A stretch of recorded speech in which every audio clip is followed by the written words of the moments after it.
নমস্কার বন্ধুরা, জন্মাষ্টমীর পরে ভাদ্র মাসের কৃষ্ণপক্ষের একাদশীর নাম অন্নদা একাদশী। এই একাদশী ব্রত পালনের ফলে বাজপেয় যজ্ঞের ফল লাভ হয়। জীবনে সর্ব পাপ থেকে মুক্তি পাওয়া যায়। এমনকি এই ব্রতের নাম শ্রবণে রাশি রাশি পাপ দূরীভূত হয়। তাই বন্ধুরা, এই অন্নদা একাদশীতে ভগবান শ্রী হরি বিষ্ণুর আরাধনা করলে জীবনে সব থেকে বড় সংকট দূর হয় এবং সকল পাপ থেকে মুক্তি পাওয়া যায়।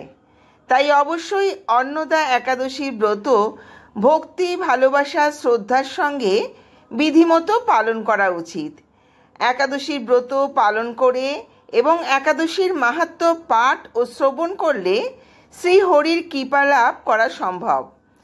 আমাদের সনাতন ধর্মে এই অন্নদা একাদশীকে হিন্দু দেবতা ভগবান বিষ্ণুর আশীর্বাদ লাভের জন্য সব থেকে শুভ দিন বলে বিবেচনা করা হয়।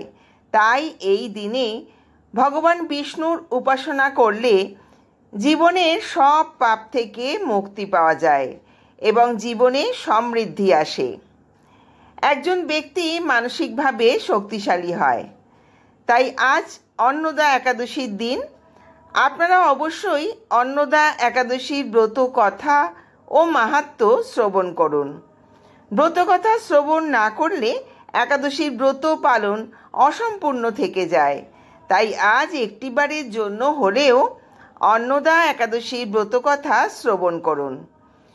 যদি কোনো কারণে ব্রত রাখতে নাও পারেন, তবে ব্রত কথা শ্রবণের মাধ্যমে পূর্ণ ফল অর্জন করতে পারেন। তাহলে শুরু করছি অন্নদা একাদশীর ব্রত কথা। এই ভদ্রাবতী কৃষ্ণপক্ষিয়া অন্নদা একাদশীর মাহাত্ম্য ব্রহ্ম বৈবর্ত পুরাণে বর্ণনা করা হয়েছে।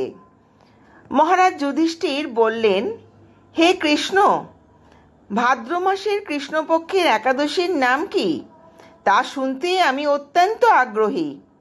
শ্রীকৃষ্ণ বললেন, হে রাজন, আমি সবিস্তারে এই একাদশীর কথা বর্ণনা করছি, আপনি একাগ্র চিত্তে শ্রবণ করুন।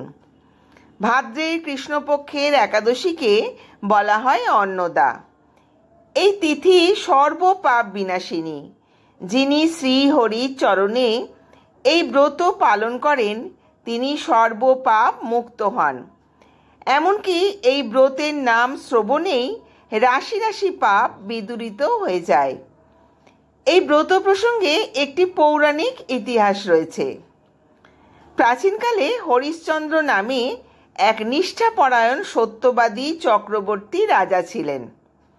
পূর্ব কর্মফল ও প্রতিজ্ঞার সত্যতা রক্ষায় তিনি রাজ্য থেকে বিতাড়িত হন। অবস্থা এমন হলো যে তিনি নিজের স্ত্রী, পুত্র এবং অবশেষে নিজেকেও পর্যন্ত বিক্রি করতে বাধ্য হলেন। সেই রাজেন্দ্র এই পুণ্যবান রাজা চণ্ডালের দাসত্ব স্বীকার করেও সত্য রক্ষার্থে দৃঢ় নিষ্ঠার প্রদর্শন করেছিলেন। তিনি শ্মশানে মৃত ব্যক্তির বস্ত্র কর রূপে গ্রহণ করতেন। এইভাবে তার বহু বছর কেটে গেল। দুঃখ সাগরে নিমজ্জিত হয়ে কি করি, কোথায় যাই, কিভাবে এই দুর্দশা থেকে উদ্ধার পাই, এই চিন্তায় তিনি দিন রাত্রি বিভোর হলেন।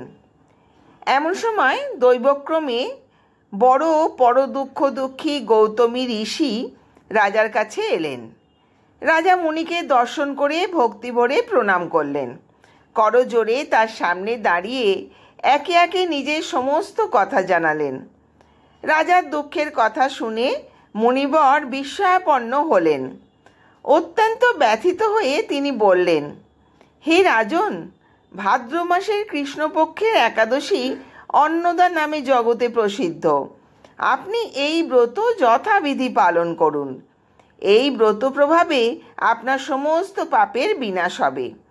আপনার ভাগ্যবশত আগামী 7 দিনে পরেই এই তিথির আবির্ভাব হবে। ওই দিন উপবাস করে রাত্রি জাগরণ করবেন। এইভাবে ব্রত উদযাপনে আপনার সমস্ত পাপ ক্ষয় হবে। হে রাজন, আপনার পুণ্য প্রভাবে আমি এখানে এসেছি জানবেন। এই কথা বলে গৌতম মুনি অন্তর্হিত হলেন। ঋষিবরের উপদেশ মতো তিনি শ্রদ্ধা সহকারে সেই ব্রত পালন করলেন।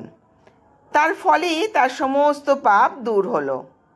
হে মহারাজ, এই ব্রতর প্রভাব শ্রবণ করুন। যথাবিধি এই ব্রত পালনে বহু বছরের দুঃখভোগের অবসান হয়। ব্রতের প্রভাবে রাজা হরিশ্চন্দ্র সকল দুঃখ সমাপ্ত হল। পুনরায় তিনি স্ত্রীকে ফিরে পেলেন এবং তার মৃত পুত্র জীবিত হল। আকাশ থেকে দেবগণ দ্বন্দ্ববিবাদ্য ও পুষ্পবর্ষণ করতে লাগলেন। নিষ্কণ্টক রাজ্যসুখ ভোগ করে অবশেষে আত্মীয় স্বজন ও নগরবাসী সহ স্বর্গে গমন করলেন। যে মানুষ নিষ্ঠা সহকারে এই ব্রত পালন করেন তিনি শ্রীহরিচরণে ভক্তি লাভ করে অবশেষে দিব্যধামে গমন করেন। এই ব্রতের মাহাত্ম্য পাঠ ও শ্রবণে অশ্বমেধ যজ্ঞের ফল লাভ হয়। এই অন্নদা একাদশীর দিন যে কাজগুলো ভুলেও করবেন না। প্রথমত, এই দিন জুয়া খেলতে নেই। ধর্মীয় ধারণা অনুযায়ী এমন করলে ব্যক্তির বংশ নষ্ট হয়ে যায়। দ্বিতীয়ত, একাদশীর রাতে ঘুমোতে নেই। রাতে বিষ্ণু ভক্তির মন্ত্র জপ করে সময় কাটানো উচিত। তৃতীয়ত, একাদশীর দিন চুরি করলে 7 পুরুষ পাপের অংশীদার হয়। চতুর্থত, একাদশীতে খাওয়া দাওয়া ও ব্যবহারের সাত্ত্বিকতা পালন করা উচিত। এতে জীবনে আধ্যাত্মিক উন্নতি লাভ করা যায়। পঞ্চমত, কঠোর শব্দ প্রয়োগ করে কারো সাথে কথা বলতে নেই।